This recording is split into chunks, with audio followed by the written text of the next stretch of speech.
Understanding what's normal for your environment, what makes it unique and how it becomes different for everyone, and that you really need to cater after the environment that you're in charge of and that you have responsibility for. Normal comes around in a few different ways. First of all, someone innovates something. In this case, we use a basic simple model of a car. And then someone else sees that innovation and goes, you know what, let's have a variation on that and call it mine. And then there's another variation on that and they call that mine. And these are all different, but actually they're not really that unique. But eventually you have a standard.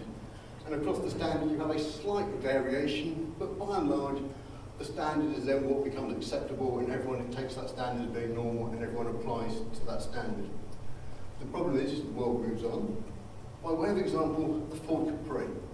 In its day it was considered a bit of an innovation. In its day it was considered to be the sort of cars that you could buy for the family that the father had moved on. It was there as the car to be a car of aspiration. So they were quite common on the road in its day. Now slightly less common on the road, and part of the reason for that is even though it complies to the standard, that is no longer, compared to cars that have moved to the newer standards, that is no longer safe. Would you necessarily put your family in a car that's got drum brakes? That, well, it may pass an MOT certificate, which if you're not part of the UK, that's the minimum standard of which allows your car to be on the road. But it doesn't necessarily mean that it's the safest car you're ever going to have on the road. In some ways, that's a bit like heartbleed. When the SSL came out, it was a reasonably good standard. It achieved the job that it was there to do at the time. The world moved on. Unfortunately, the standards didn't move on, and gradually the number of exploits that came around about that standard moved on, and the standard ceased to be able to function as to where it was, and the normal had changed. And trying to keep up with that normal is always being held back by what I've already got. And if you've already got something that seems to work, in a lot of cases the business drivers are not necessarily there to drive you into that next stage of being the first to be somewhere, to be the lead in terms of what becomes the new normal rather than what makes you unique. The problem with that is also, if you are one of the first to move forward, you can find yourself in this scenario. You're the first people that have invented disc brakes using carbon fibre pads and ceramics. The car behind you doesn't. So the other problem with moving towards standards and adjusting around the normal is doing it in such a way that it applies to everyone and everyone can move at a similar pace. Again, with the problem that the business drivers aren't necessarily there, and whilst there's some firms out there that want to be at the cutting edge of standards, that want to be at the cutting edge of normal and trying to find that unique piece, in the real world, the problem is if you move too fast or move in a way that the rest of the world isn't anticipating you moving, something slams into the back of you or you hit something else quite rapidly. A good example of this is what's known in nature as debatable. In nature, people shoal together for safety. It's one of the great examples. It's why we get herds. It's why herds tend to be safe places to be in. You're with people of a like mind. You're sort of looking out for each other, but you don't always necessarily realise that because everything's normal around you, you're losing track of what really matters. And then occasionally, the darknet world comes up and bites you on the bum.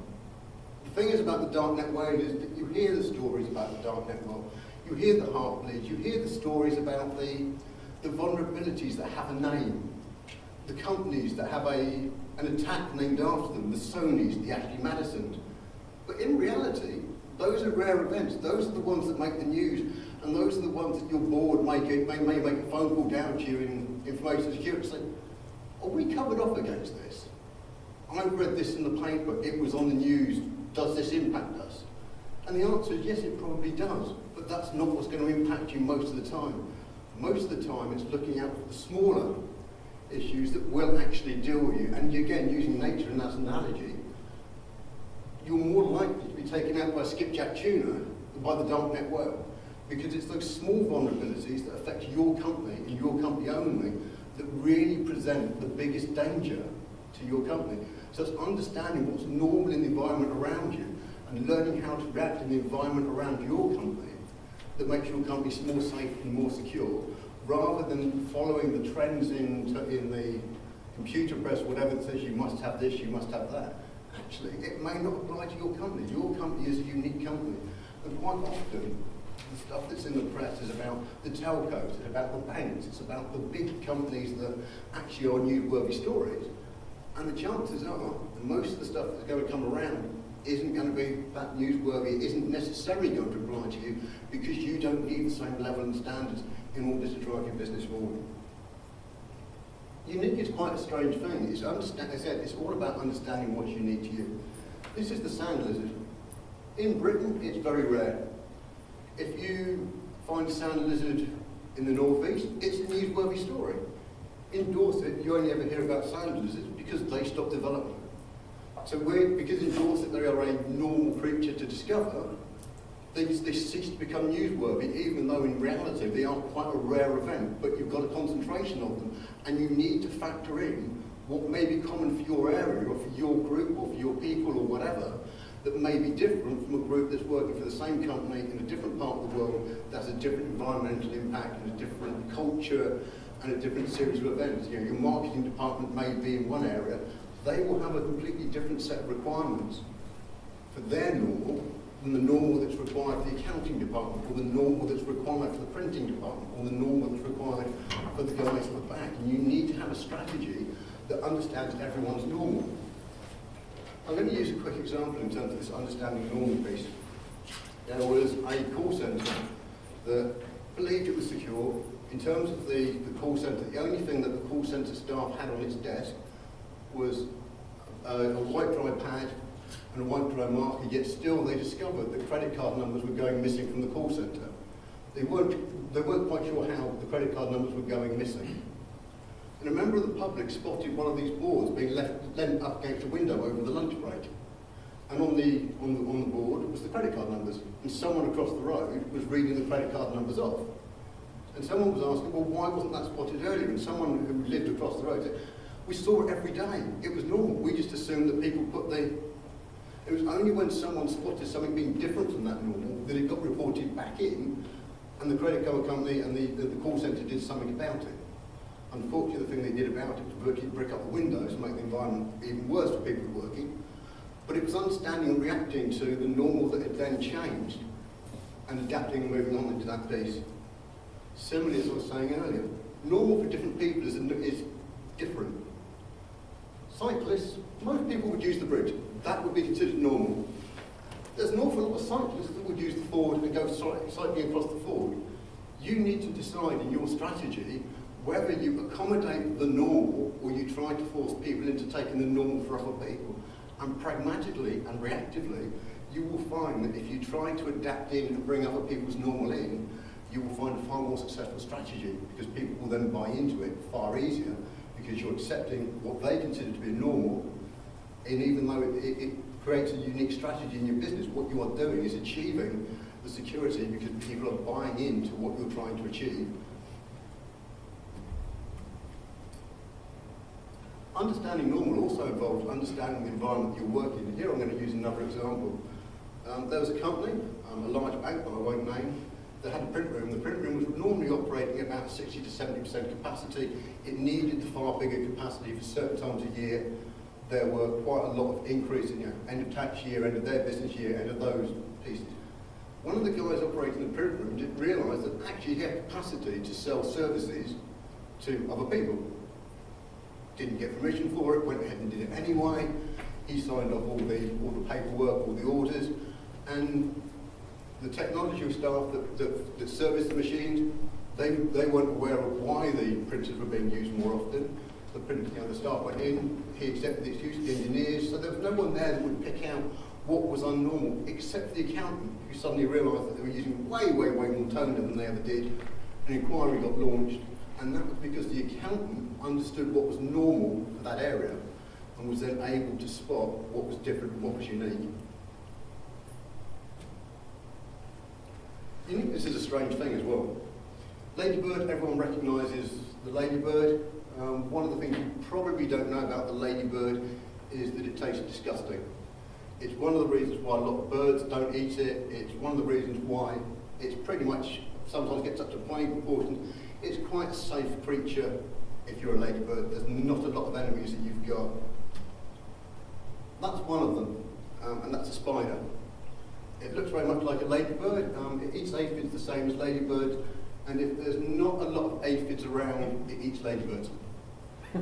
Ladybirds aren't particularly the brightest of beetles, and they don't recognise the difference between other ladybirds and that particular spider. However, that particular spider apparently tastes delicious. Now, if you're a jackdaw is able to identify the difference between the ladybird and the ladybird spider and pick them off. Does it a lot better than the ladybird itself does. And if you're a ladybird and you want to buy security, buy jackdaws. Because one of the things that the jackdaw does, and it's more or less been worked out, it actually counts the number of legs on the spider, works out that that's different. It doesn't do this shape analysis in terms of looking at the patterns, because ladybirds have different patterns, the spiders have different patterns. The spiders have 8 legs, it counts them, it eats them. So when you're looking at uniqueness, they're also recognising that there are times when you may not be able to do the solution, that you need someone else to provide the solution for you, but be very careful in choosing the times that you need to do that, because most of the time you understand your environment better than anyone else.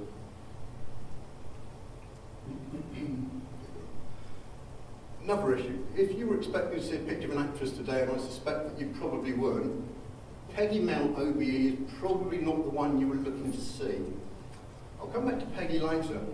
If you were looking to see an actress, the one that you may have been wanting to look at was Hedy Lamarr. Again, I can see perplexed looks on your faces. I'll give you a bit of background on Hedy Lamarr. She co-invented the spread spectrum frequency hopping. Not bad for an actress. They used it initially for torpedoes in World War II. It was also the underlying technology for Wi-Fi. CDMA, if you're not aware of CDMA, it's what Americans use on their mobile phones that stop them communicating with the rest of the world. And Bluetooth. She was inducted into the National Hall of Fame in 2014. She was a really bright cookie. So why am I not talking about her? Because I'm talking about Peggy Mount, and the reason that I'm talking about Peggy Mount is because Peggy Mount was in a film called Ladies Who Do. If you've not seen the film, it came out in 1963. It was a classic British comedy, and it was a film based on data loss and the consequences, and a case of managed through work being said in jest. It was considered to be a new take on the particular tale of Muck and Brass, and one of the reviews for it said, may cause a few of our friends in the city to look at their chars in a totally different light. If you don't come from the UK, a chars is a slang word for a tea lady. The essential part of the film is that the tea ladies and the cleaners went around offices and stockbrokers and were removing information from the bin that they were giving to a stockbroker friend of theirs to invest in the stock market for them. And in the comedy part of the film, they ended up taking over the company that was looking to demolish their part of London. But the essential underlying piece is that what's actually changed? Well, actually, not a lot. That film was made 50 years ago. And yet in 2013, 29 of the biggest entities that were fined for data loss were fined because it was the simple stuff that they hadn't got right. They hadn't understood their environment. People were still leaving stuff in bins 50 years after that film was made. So what chance have we got with technology if we can't get the basics right? And that's why we really do need to get that focal point on the basics and understand what is normal for your company and what makes your company that bit that's different, so that you really understand your environment, can keep your environment as simple as possible, and then only go for those technology solutions where a technology solution is appropriate, as opposed to applying the likes of training, as opposed to having a cyber strategy that incorporates and gets people to buy in because it becomes relevant to them, rather than something that's imposed down from the top that relies on technology just to look at what's going on. Your people are still your most important assets, and training them to understand what is normal for them and to be able to have the confidence to put up their hand and say, I think something's not right here, is far more important than having a tool that says, actually I think something's not right here, and then you discover that it's not, but it's something that happens every year at that time and it's part of a normal process. And you end up dealing and chasing false positives, whereas when you're dealing with the people that can give them the power to look at their own environment and say, actually, there is something wrong here, it becomes far more effective in a lot of cases than employing tools to do the same thing, but accepting that the tool can help. It's really about keeping that big picture sharp. It's a case of focusing on what's important to you, what the business needs to do. Because at the end of the day, security is about the business. Security, whilst it is a career and profession in itself, it's an aid to the business. If the business doesn't exist, security doesn't exist. You need the two to work in harmony. The business needs to understand what security is trying to do, and security needs to understand the objectives of the business. and they need to start talking the same language, and there needs to be that level of communication that you need to be able to explain to whichever part of the business, be it legal, be it HR, be it the business drivers, as to why that security is important, and do it in a language that means something to them. If you look at the Verizon reports, I've gone back to the 2012 one here, but they're pretty much unchanged. This is the other point I'm trying to make.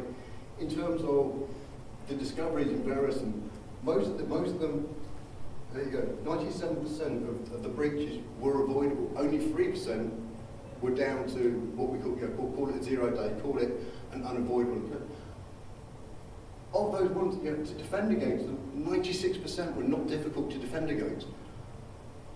We talk about advanced persistent threats. They're not advanced, they're old threats. They may be persistent, and they're persistent because they're still effective, because people don't do their account patching policies, they don't do what they need to make sure that the basics are in place, and they will find out, let's buy an IDS, let's buy a tool to go out there and do what we need it to do.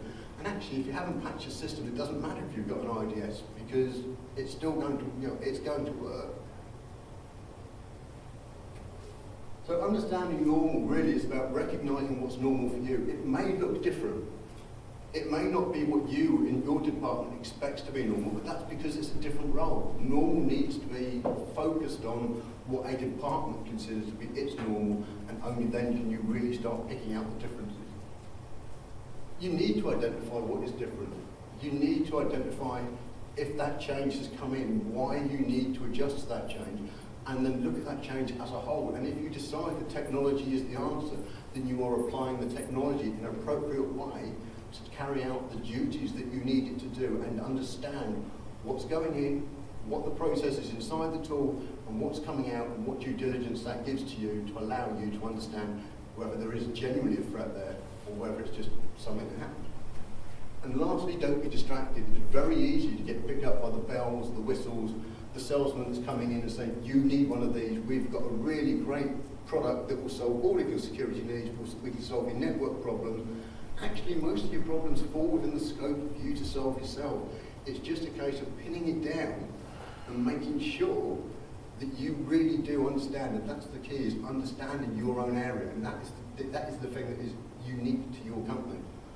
There is a normal there, but what is unique is your normal, and normal changes, and you just need to make sure that you just keep up on that, and to make sure that every now and then you're reviewing what your normal is, to make sure that it's accounted to changes in working practice, to new software, to new whatever it is being delivered, because anything that comes in new changes your normal. Thank you for your time. Any questions? So how is this normal actually categorized? Is the normal written down, or is it just something that's tacit? It can be both. I mean, there is some of normal will be defined by your procedures and processes. So a lot of your everyday should be able to be a department should be able to document what it believes is its day-to-day normal, and the processes for that should be over there and understandable almost by anyone that goes into that department and says, let's have a look at that. It's then being the tacit bit, I guess, is the bit when you're starting to move away from that, and it's being able to feel that freedom to say, that doesn't seem right. Let's have a look at that. And to give a department the scope to almost investigate themselves initially, to give them the confidence to say, actually, you know what, I need to hold my hand up here because something doesn't feel right, and we may need it to be investigated. And we may, whilst we may not like what we find, we have the confidence to hold up our hand and say, let's take a look under the bonnet.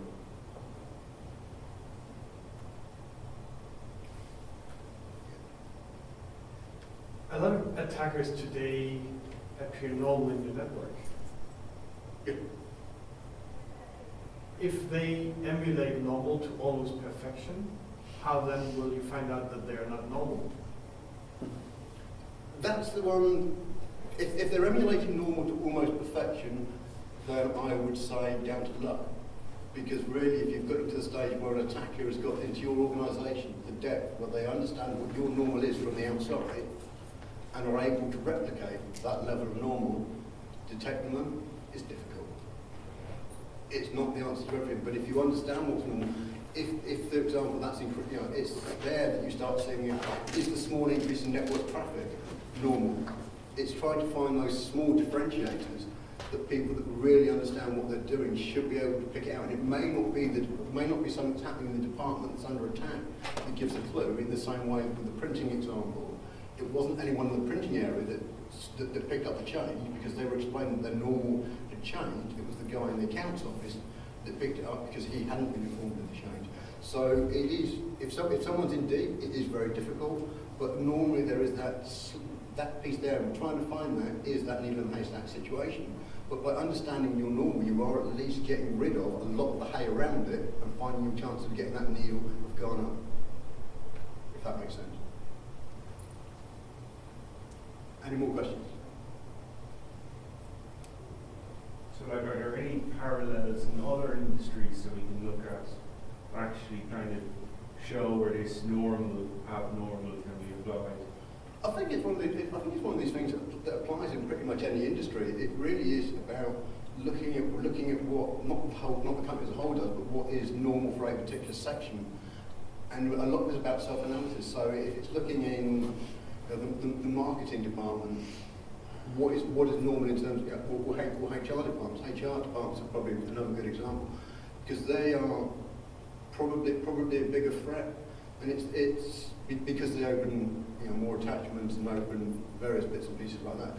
But even in the HR department, if you suddenly start getting an increase in people, a good example of that would be we had a person at a company that I work for. HR were going after an award, one of these Best People Awards, and as one of the examples that they threw up was we had a person in one of the call centres that travelled 60 miles a day to work in that call centre. And they put that up as being actually our call centre is really quite a popular place to work, and that's why this person travels. It's really good for our HR award. And the information security department, being more cynical, thought actually there's probably another reason why someone's travelling 60 miles to work in a call centre for minimum wage. They may have a partner in the area that it's convenient to work 60 miles away, or there's another reason why they're travelling in 60 miles. As it was, information security were right, and HR. So that's there we go. There are examples. Even someone like HR. If you've got a certain roles, that wouldn't apply for. If you've got a role which is rare and people were expected to be travel a long distance, then it's normal that people would be expected to travel a long distance. For a call centre, why would someone travel 60 miles a day both ways for a minimum? Well, so it's finding those bits and pieces that again, there's an alarm bell there, but HR didn't see the alarm bell because they were looking at the data in a different way. But now they do, and now there's analysis that goes on, and it doesn't stop people from 60 miles away getting a job in that call centre. But there's an additional couple of questions that are asked in terms of why you travel that distance. So it's finding the right questions for what defines the normal of the department. Right. Any other question? Just to add to that, Yeah. like specifically, so if you're using Windows, talking about tools, so if you're using Windows and so you have tools to protect normal registry settings, or if you're using the Active Directory, you also have tools to check the baseline. So, so deciding normal in that way, in that sense, so you can use those tools to actually check the baselines specifically for like Windows or similarly for Linux probably. Right. And which baselines? What? For Active Directory or Windows. Yeah. What would you be looking for in them? You look for the normal settings, so like what the users should usually have access to or shouldn't, like according to the normal baseline, and then you can set those settings according to your organization. That's the change.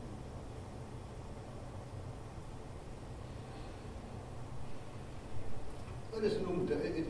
It's a perfectly good definition, and if you can either apply those baselines right across an organisation, or you take the other option in terms of, well, marketing needs a different baseline, but there is a baseline setting for marketing, and there is a baseline setting for other departments, depending on what becomes the regular tools that are used in that area.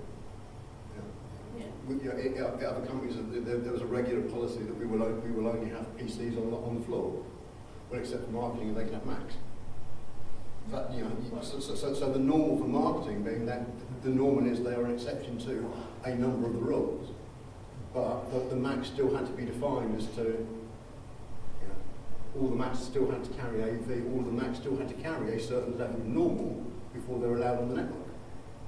And in most cases actually defined for its own individual part of the network, so that they really didn't get the chance to talk to anything else internally, which is fine.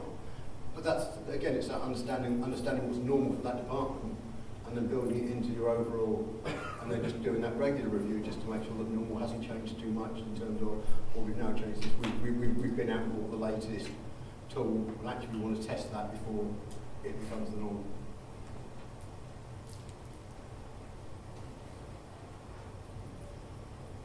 So if everyone's, any more questions? If we may. Okay.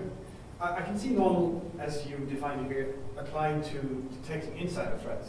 If I'm looking from a threat risk management perspective, I can see you using the normal to try to mitigate insider threats, which are, of course, a significant threat to a lot of organizations. But I can't see, as breaches happen these days, I can't see any value from this normal in preventing, detecting, and remediating how the breaches are happening a lot of times these days. Sure, third-party risk, yes, you can use the normal to some extent for that, but a lot of the things that are going on right now, you won't have any time to detect normal. You won't have, at the recent Microsoft Blue Hat conference, I think a team of Microsoft developers or researchers managed to, in a demo, breach a company, move laterally, find the information they were looking for, exfiltrate, and clean up in 5 minutes. And it's not a panacea. I'm not saying it's the solution for everything, but it is the solution and a part of the solution to looking at making sure that the smaller threats, the ones that you're most likely to get bitten by, are taken care of. In terms of looking at those external threats, there's an element that says, how much of my attention do I put on that? What is the likelihood? Again, it's a risk decision. What is the likelihood of my company being threatened by A, B, C, and D? And am I better spending my money on C and D because that's more likely to happen at the company that I'm at, rather than A, which is the big one. If the big one comes out and the dark net well comes up and grabs everyone, actually, is my company going to be in the headline, or is it going to be the banks or the telco companies or the people that have got more credit card details than we've got? So there's a risk-based decision based on those particular pieces. And to be honest, in most cases, really understanding those internal pieces and understanding that bit really then allows the security team to, if they wanted to look at the external piece, because there's that confidence inside that people are doing more to make sure that they understand what's right and wrong for their department or their part of the company. So yes, it doesn't solve that problem, but it does free up time, and it does free up resources. That if you decide that the external threat is a far higher and needs more money being spent on it, you've got time to look at that effectively, because you know you're working with what's under the bonnet of your car is as clean and as tidy as it can be, and you can understand where it's going, even though occasionally you know there's stuff going to go wrong with that. You're never going to save yourself from the bottom of the tree falling on your car, except possibly by parking it somewhere else. But you can't always deal with that external threat. You just need to understand that it's there and be aware of it. Well, even just for small companies, baselining just your assets and what's normal for your assets on your network, baselining just that can be a momentous, gargantuan task, and then keeping it up to date. Yeah. It's more work than you think. Yeah, no, I don't deny it's a lot of work, but what you've got in a small company is that the people talk to each other a lot better, and there's quite often that conversation that you have. If you've only got 5 guys and one of them's a network guy, then the conversations are there, and if the guys talk, my PC was running slow, it's no longer doing what I would consider it normal. I don't care what the baseline settings are. He doesn't need to know the baseline settings. All he needs to know is that his PC is no longer doing what it did yesterday, what it did the day before, and what's now changed from his normal to make his PC run slower, and have that conversation with someone else in the company to say, does this need looking at? And he doesn't need to necessarily know the technology that sits underneath his PC. He just needs to know that his PC doesn't feel right. So on the smaller scale, yeah, you may not be fully down to documenting absolutely everything, because as a company, the resource that needs to document everything isn't there. But as a small company, that feel of what's right for me becomes more important. If that answers your question.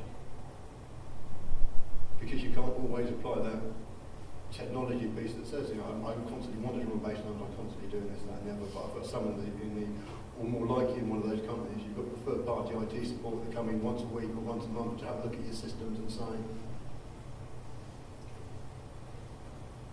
So it's them being able to pick up phones and look, this is running slow, this doesn't feel right. You know, the network's slow, why is the network slow? It wasn't slow yesterday. What's changed?